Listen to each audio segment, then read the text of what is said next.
So if you missed us last week we started a series called Uncomfortable, where we began to talk about how being a follower of Jesus, it's not always an easy thing. Because God has this habit of pushing us outside of our comfort zones. And one of the things that we talked about last week is the reason that God does this is because it's when we're outside of our comfort zones that we actually begin to grow the most in our faith. Because faith, it's kind of like a muscle, okay? And the thing about muscles is if you're gonna go to the gym and you're gonna get stronger, right? Like that's one of the reasons we go to the gym. It's like, all right, I'm gonna get my life together. I'm gonna start like getting healthy. And so we go to the gym, but here's the deal. You're not gonna get stronger if you go to the gym and lift like the smallest amount of weight possible, are you? I mean, it's not gonna happen. That the way that you get stronger is by lifting heavier weight. It's by pushing your muscles outside of their comfort zones, outside of their normal limitations, because it's in that space that your muscles begin to grow. And again, the same thing is true when it comes to our faith. And so basically what we're doing through this series is just looking at some of the major areas of our life where God tends to push us outside of our comfort zone. Now today, as we continue, I'm gonna be honest. I'm gonna talk about something that none of us wanna hear about. Fair warning. And the reason we don't like this, the reason we don't wanna talk about this, is because for most of us, if not all of us, this is an area in our life where we're already living outside of our comfort zone. That for a lot of us, we're pressed to the max. We're living at the red line. And so what happens is when God steps up and says, hey, and starts pushing us in this area, because we're already out of our comfort zone, our first reaction, our knee-jerk reaction is to step back and say, I can't do that. I can't do that because I just don't have any space. I'm already outside of my comfort zone, that there's no way that I can actually make this work. This is something that none of us want to talk about, but unfortunately, it's one of those things that we need to talk about, right? So today, what I want to do is take some time and talk about the comfort zone of generosity. Because God calls us to be generous people, but I'm gonna add a little caveat today. Okay, let me say it like this. Usually whenever I talk about generosity, I try to talk about it in a big, broad way, right? Because you can be generous in a lot of different ways. You can be generous with your money, your time, your energy, your resources, what you give your attention to, all kinds of different things. And I think it's important that we're generous in lots of different areas of our life. But again, today what I want to do is really zero in on our finances. And the reason I want to do this is not because I'm going to get up here and give you like this big, long tithing speech, right? Please don't be thinking to yourself right now, the one time I come, he's talking about tithing. That figures, right? Don't think that. Look, here's the deal. The reason I want to talk about money so badly is because this is an area where we feel stressed, don't we? In fact, I'm willing to bet that most of us, if not all of us here today, feel some sort of tension, some sort of stress and anxiety and worry when it comes to our finances. And the reason we feel this tension is because for so many of us, we're already living at the max. How many of us, when we look at our budget, are we living at that red line? How many of us are here today, and you don't have to raise your hand, but how many of us are here today and we're living paycheck to paycheck every single week? And even if you're not living paycheck to paycheck, you know exactly where every single dollar is going even before you get it. See, the problem is for a lot of us, when it comes to our finances, we have all of this stress and all of this anxiety and worry and fear and struggle in our life. And I figure if this is something that we all wrestle with, that we're all struggling with, we should probably talk about it, right? So that's what we're going to do. Today, what I want to do to help us talk about this is to look at a parable of Jesus. And this parable, I'm going to give you a heads up. This is one of the more difficult parables that Jesus gives. Let me ask you, have you ever read Jesus and at some point Jesus says something or does something and you're thinking to yourself, really, Jesus? Like that just doesn't sound like you. Do you ever read Jesus and he says something or does something that just doesn't quite fit the mold, the expectation that you have for Jesus? He says something or does something and you want to be like, really?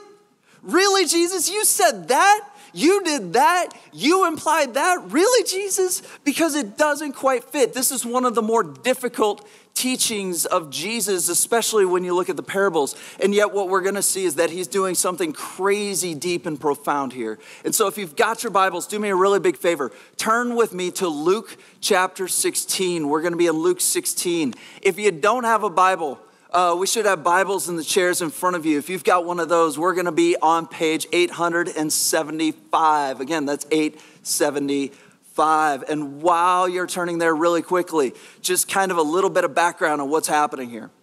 Jesus is in the middle, and actually he's beginning to wrap up this entire series on different parables. He's just kind of been telling parable after parable after parable.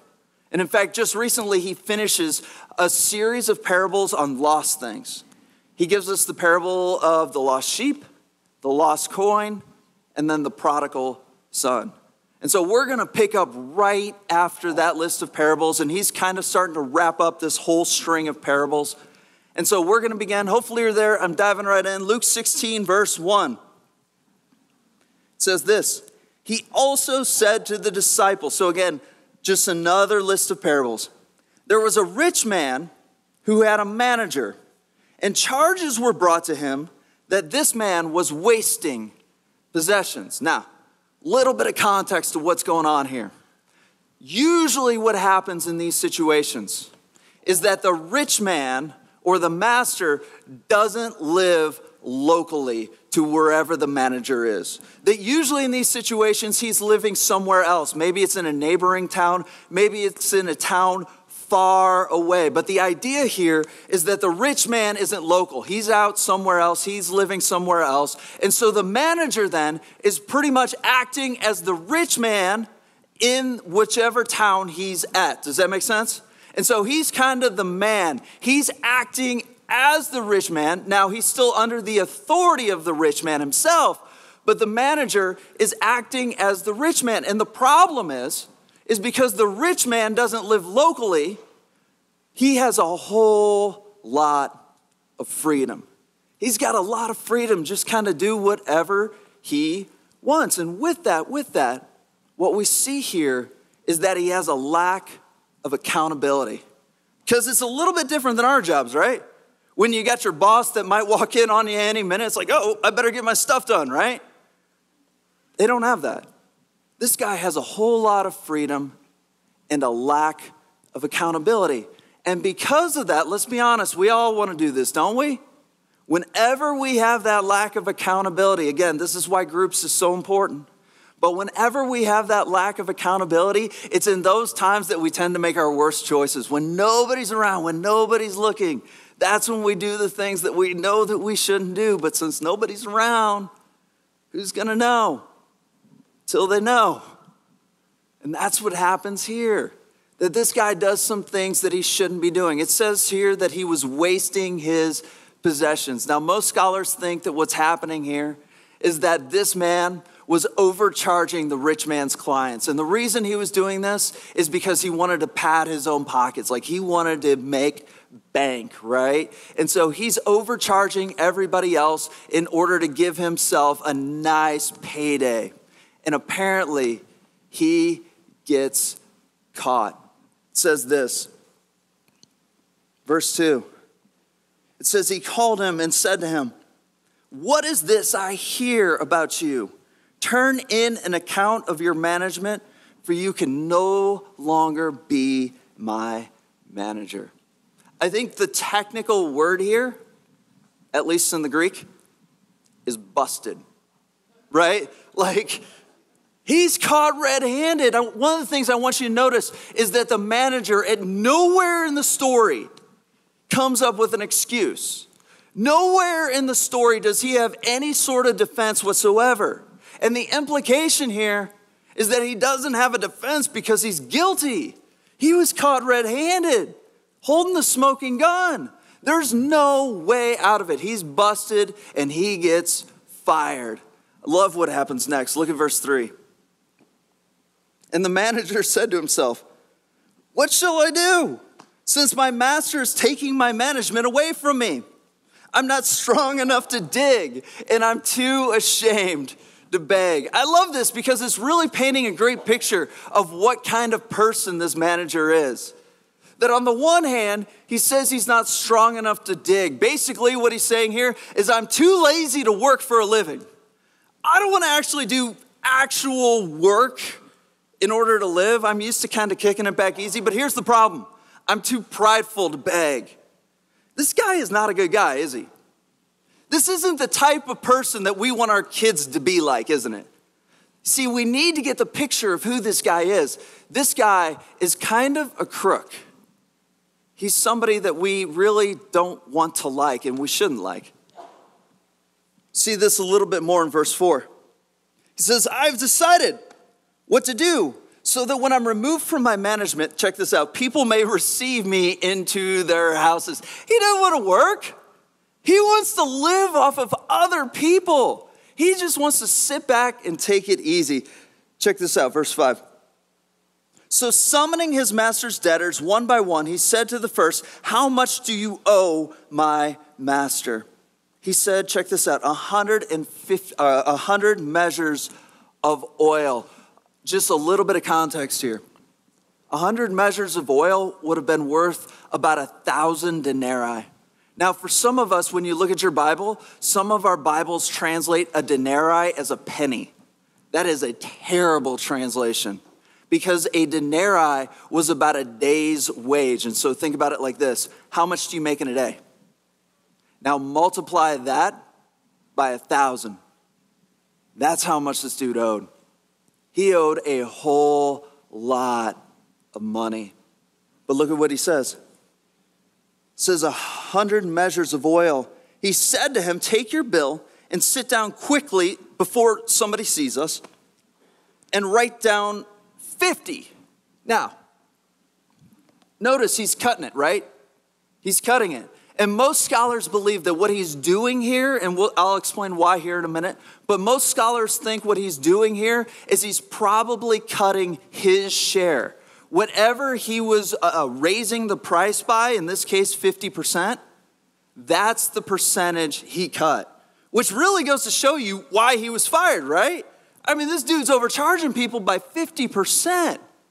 I mean, that could cause a whole lot of problems. Then it goes on. Verse 7 says this. Then he says to another, well, how much do you owe?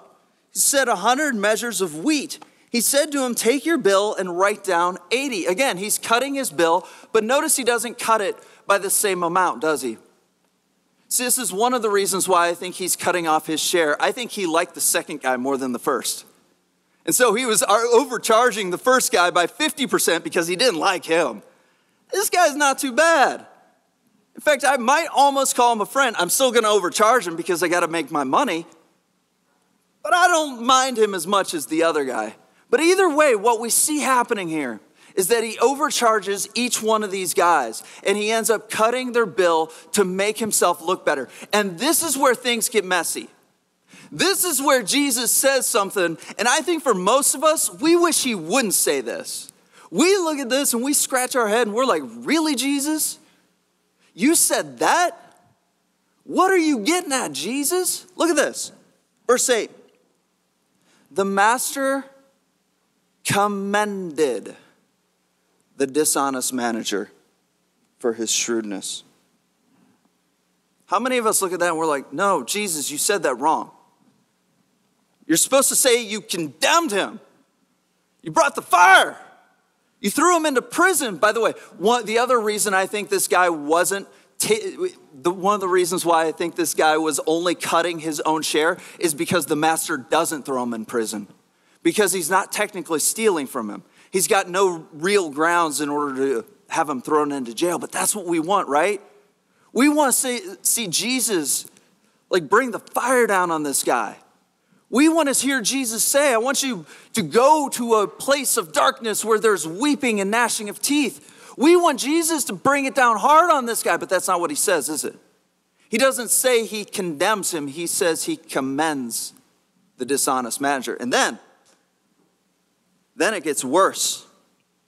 For the sons of this world are more shrewd in dealing with their own generation than the sons of light. And then it says this, and I tell you, make friends for yourself by means of unrighteous wealth. How many of you just heard make friends with your money? That's what it sounds like, isn't it? I mean, if I'm being honest for a minute, when I read that, and it says, make friends for yourself by means of unrighteous wealth, that sounds like Jesus is saying, use your money to make friends for yourself. And so we look at this and we're like, wait, what's going on here, Jesus? You're not supposed to say that. That doesn't fit. That's not our expectation of Jesus. Now, if you haven't been with us before, one of our rules is that whenever you come across something in the Bible that's weird or out of place, our natural tendency is to skip over it, isn't it? How many of you have ever read something weird in the Bible and said, I just don't have time to think about that, and we just skip over it, right? Our rule here is when you come across something hard in the Bible, that needs to be our cue to look deeper. Because when you begin to scratch the surface, when you begin to dig just a little bit, all of a sudden you begin to find all of this good stuff. And all of a sudden this weird, strange parable begins to make sense. I want to look at verse 8 again. Verse 8 says this, he commended the dishonest manager for his shrewdness. Then he says this, for the sons of this world are more shrewd in dealing with their own generation than the sons of light. If you've got a Bible, I want you to underline, highlight, circle, put stars around, put arrows pointing to the phrase sons of light. Because that is absolutely key to understanding and unlocking the secret of this entire parable. You see, what's interesting about the phrase sons of light is in the first century world, that was a phrase that was used to refer to a specific group of people. It was used as a phrase that referred to a group of people known as the Essenes. Now, if you've been with us before, you might recognize that name, Essene, a little bit. If you're not familiar with that name, you might recognize them as the Qumran community, or if you're familiar with the Dead Sea Scrolls, that's those guys, right? It's referring to this group of people known as the Essenes, and I love the Essenes. They're this really fascinating group of people. By the way, we know this because in the Essene writings themselves, they refer to themselves as sons of light. And even in other writings from the first century world, people refer to the Essenes as the sons of light. It's this over and over theme. And again, the Essenes are just this really interesting group of people. And one of the reasons why I like them is because they're a little bit mysterious, right? If you go through the New Testament, you're not really going to see the name Essene in there at all. But if you know what to look for, their fingerprints are all over this story. When you know the words and phrases that are attributed to them, like this, sons of light, all of a sudden you're like, oh, there they are. There they are. I see them now. And what's interesting is they become a huge part of the early movement of the first century church. Now, to help us then understand what in the world is happening in this parable, you got to know a little bit about the Essenes. You see, the Essenes were a desert people who got really, really disenfranchised with the priests of Israel. Remember, by the first century world, the priesthood was entirely corrupt. They believed that the whole world was going Roman, and so why fight it? Right? Why fight the flow of culture? You can't fight culture. You might as well give in. That's what they thought. That's what they said. And so they were living entirely Roman lives. They were living these entirely Roman lives. Yeah, they were still doing the stuff at the temple, but outside of that, they were living like Romans. And the people, especially these Essenes, got very frustrated. They got disenfranchised, and they started praying and reading their Bibles and thinking to themselves, what are we going to do about this? I feel like we should be doing something. They came across this verse in Isaiah 40, verse 3. A voice cries, in the wilderness, prepare the way of the Lord. Make straight in the desert a highway for our God. So they said, this is what we're going to do. Because we know at some point the Messiah is going to come. And when the Messiah comes, he's going to kick out all the corrupt priests. And so what this verse is saying that we should do is that we need to go into the wilderness, go into the desert, and prepare ourselves to be the next priests of Israel. So that's what they did. Now, you're probably thinking to yourself, that's a cool story, Brian. What in the world does that have to do with this? What in the world does that have to do with Jesus' parable? Check this out. One of the things the Essenes required for anybody who was joining is that they would give up everything. That they would give up all of their wealth and all of their possessions. They would give them over to the Essenes, where the Essenes would essentially put them in a giant stockpile. Think about like a first century bank, right? A stockpile. They had a stockpile of all of this wealth. And I know what you're thinking to yourself. Sounds like a Ponzi scheme, right? Like they're just looking for a way to make money, but understand that wasn't the intention here. The idea here is they believed that money was kind of the root of all evil. They wanted nothing to do with money. They thought that money was this big hindrance to our walk in faith. And so they said, we're going to give it all to the community, and we are going to just kind of live in dependence on each other, where we're not really driven or focused by money, which kind of sounds like a nice thing, doesn't it? In theory, that sounds like this beautiful utopian type thing. Here's the problem with that. The problem is they're living in a first century world. And one of the things we've talked about before is in the first century world, they were living in a world of limited resources where they didn't have enough money to go around. They didn't have enough food to go around. See, we have a hard time with this because we live in a culture of virtually unlimited resources, don't we?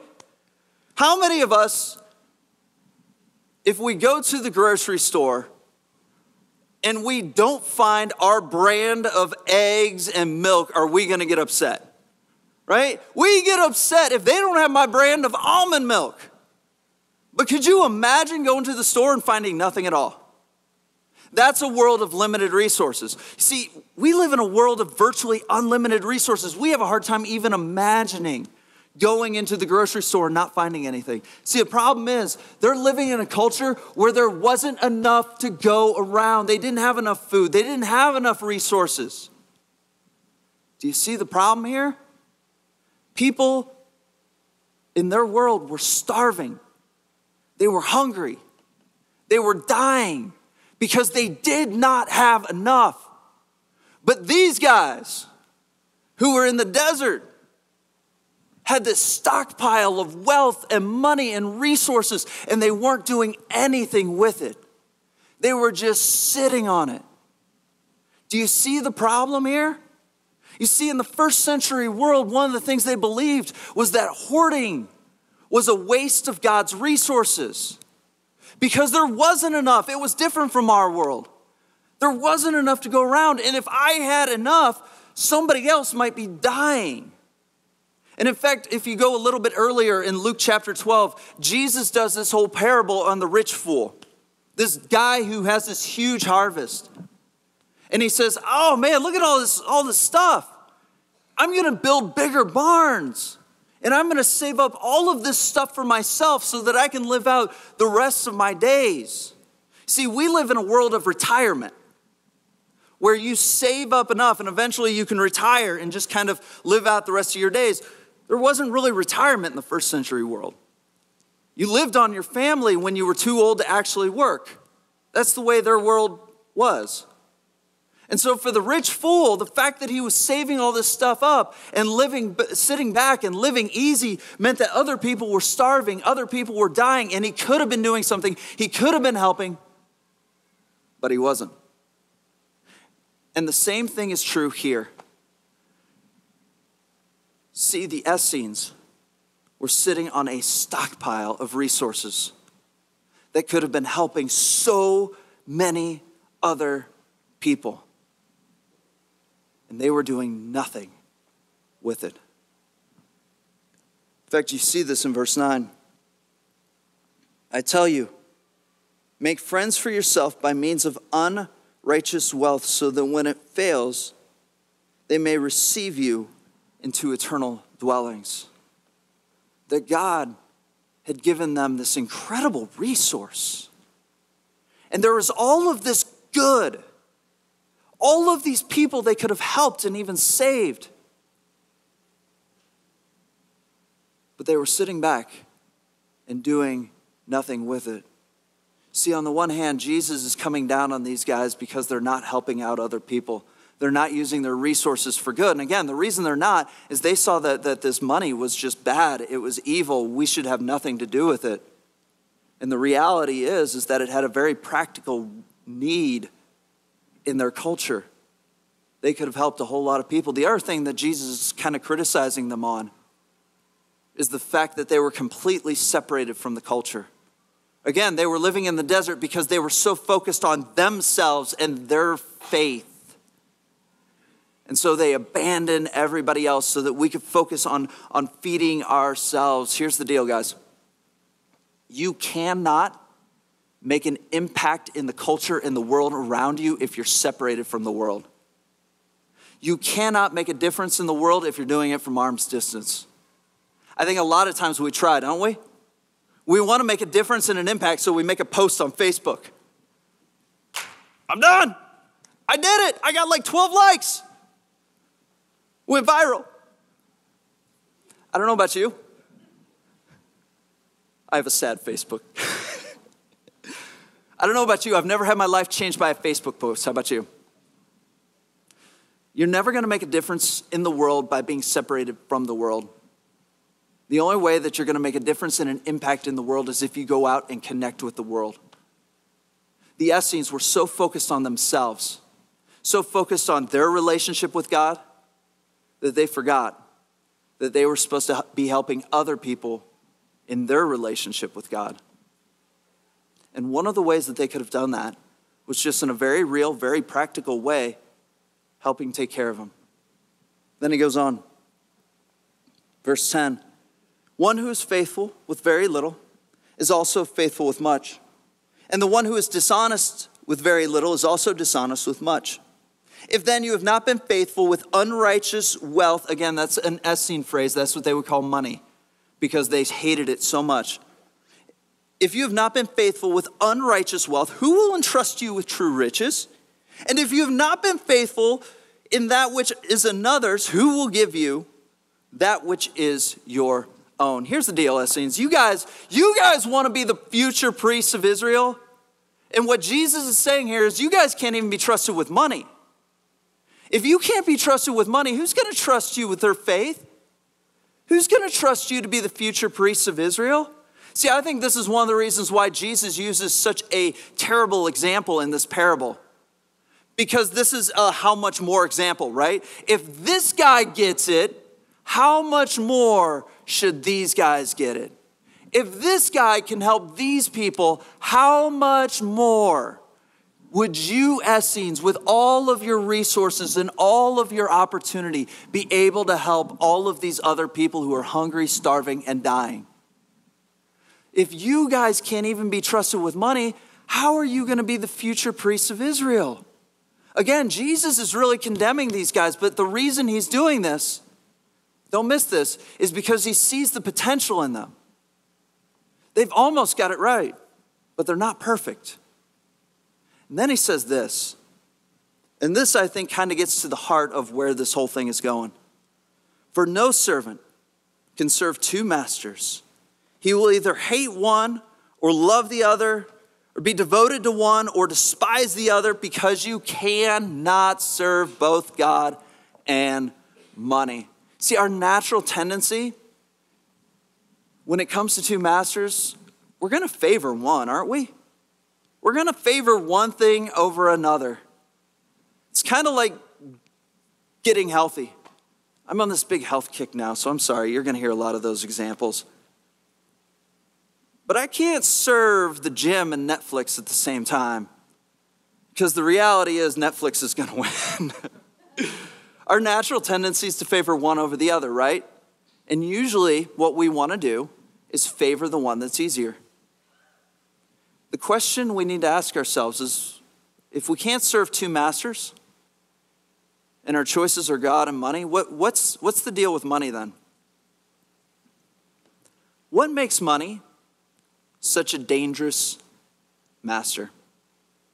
One of the things that I've noticed about money, and I think this is the reason so many of us struggle with money.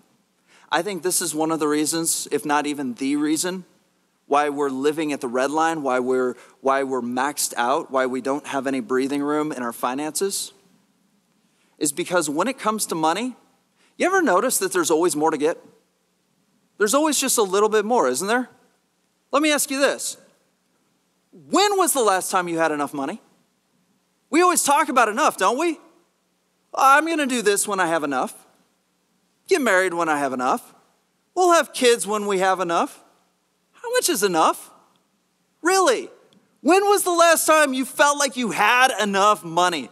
When was the last time you were offered a job and they offered you this much money and you said, whoa, whoa, whoa, whoa, whoa, that's too much.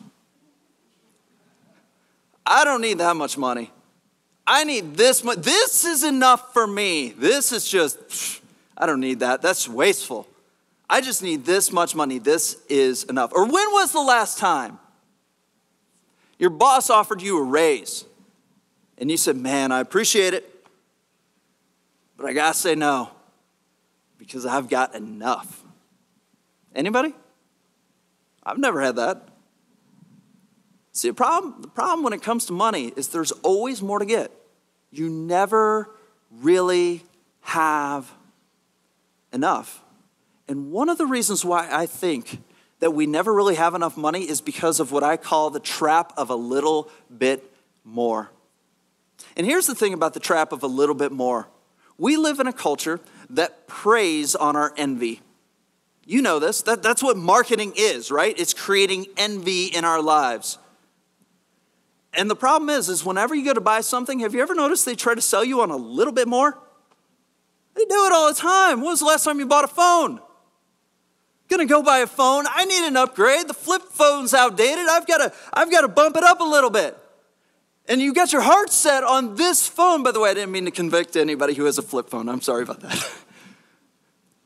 But you got your heart set on a phone. And the salesman is like, you know, for a little bit more, you can have this phone. And this phone, check this out. This phone has 3 cameras. Like that one has 1. Imagine all the pictures you could take with 3 cameras. It's got facial recognition, which sounds kind of creepy. It does all of this stuff. Your life is going to be so much easier. And it's just a little bit more. Yeah, it's a lot more, but you know what? We're going to break it up into monthly payments. So it's just a little bit more. For $10 a month, for $15 a month, you get all of this stuff. It's hard to pass up, isn't it? I mean, $10 a month, you get all of this stuff, or a car. When's the last time you went to buy a car and you had your heart set? This is my budget. This is my price range. I'm going to go in, and I'm just going to get what I want. I'm not going to let them bug me. And then they start telling you about heated seats. All right, wait, that's not fair. That's worth it.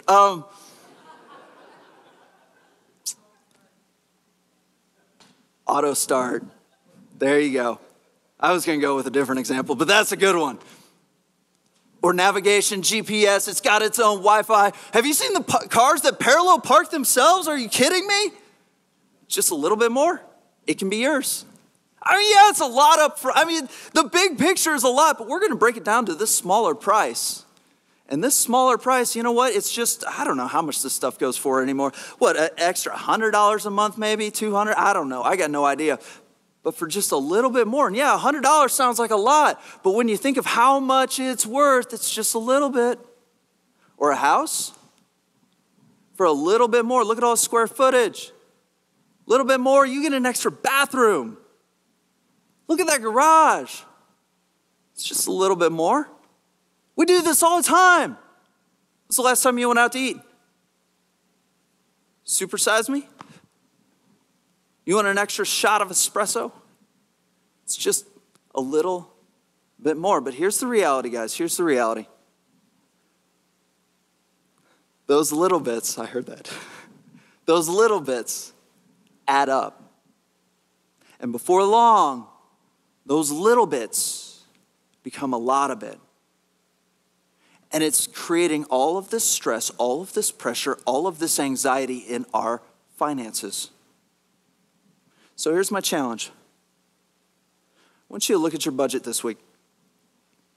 And I want you to focus on the little things. Now look, here's the real deal. I know some of us are hooked into some things that we just can't get out of. You already bought the car. You already bought the house. I get that. Or the phone. But for some of us, those things are coming up. The car is starting to die. I'm going to have to start looking for a new one. Put that on your radar. You know, we're really looking to downsize, or maybe we need a bigger house. Put it on the radar. Or maybe for you, it's just when you go out to eat. Pay attention to the little things. The little bit mores, because I'm telling you, they add up. And what I want you to do is look at your budget, and I want you to find ways to cut the little extras, the little bit more. Set a goal. Maybe it's 1%. It's not much. Maybe it's 2%. Maybe it's 5%. Maybe it's 10%, like you want to go all biblical. I don't know what it is. I want you to find a way to create margin in your budget. And here's why. First of all, it's going to help you with that stress and anxiety. I want you to think about what it would look like if you weren't living paycheck to paycheck anymore, if you had a little bit extra that you could put into savings, a little bit extra that you could tuck aside for a rainy day. But more than that, how many of us have missed out on the opportunities that God's put in front of us because we didn't have the freedom in our budget to say yes? How many times have we ever had an opportunity where maybe God brings a family into our hearts or into our lives and wants us to help them, but when we look at our budget, just honestly, I don't have the freedom to do it. Now, I realize that for some of us, we really are living paycheck to paycheck. I get that.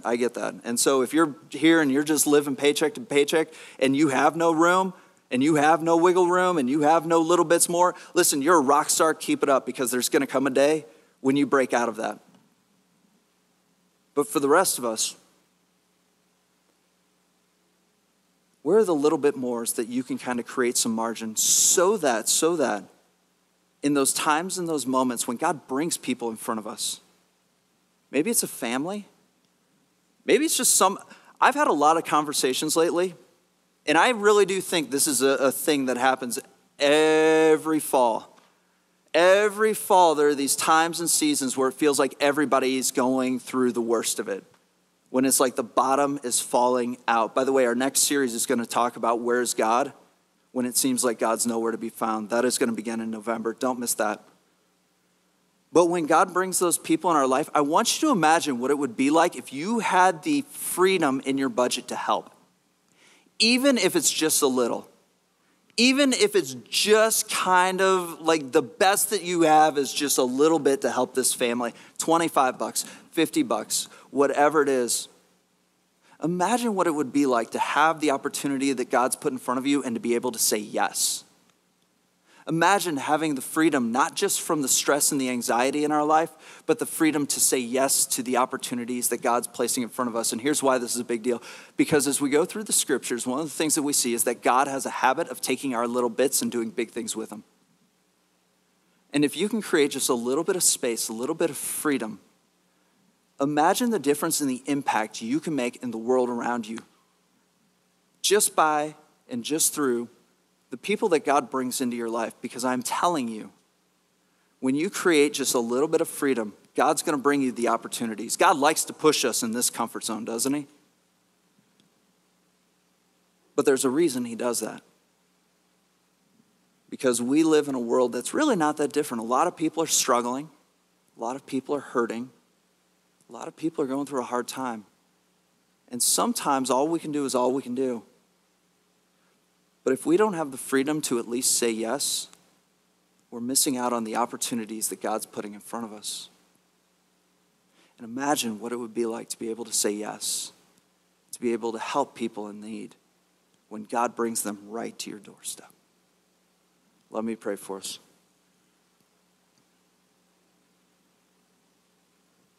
God, we thank you for today, for your grace, for difficult teachings. God, I pray that you would help us to see the areas in our life that maybe we need to cut back. The areas where we need to create a little bit of margin. Because on the one hand, it's going to free us from some stress, but more than that, God, because we know that you're just going to keep bringing people into our lives. God, that you're going to be bringing us opportunities to use the resources that you've given us to help other people. God, I pray that you would show us the ways that we can create a little bit of freedom there so that we can be a light to the world by helping others in their hardest times.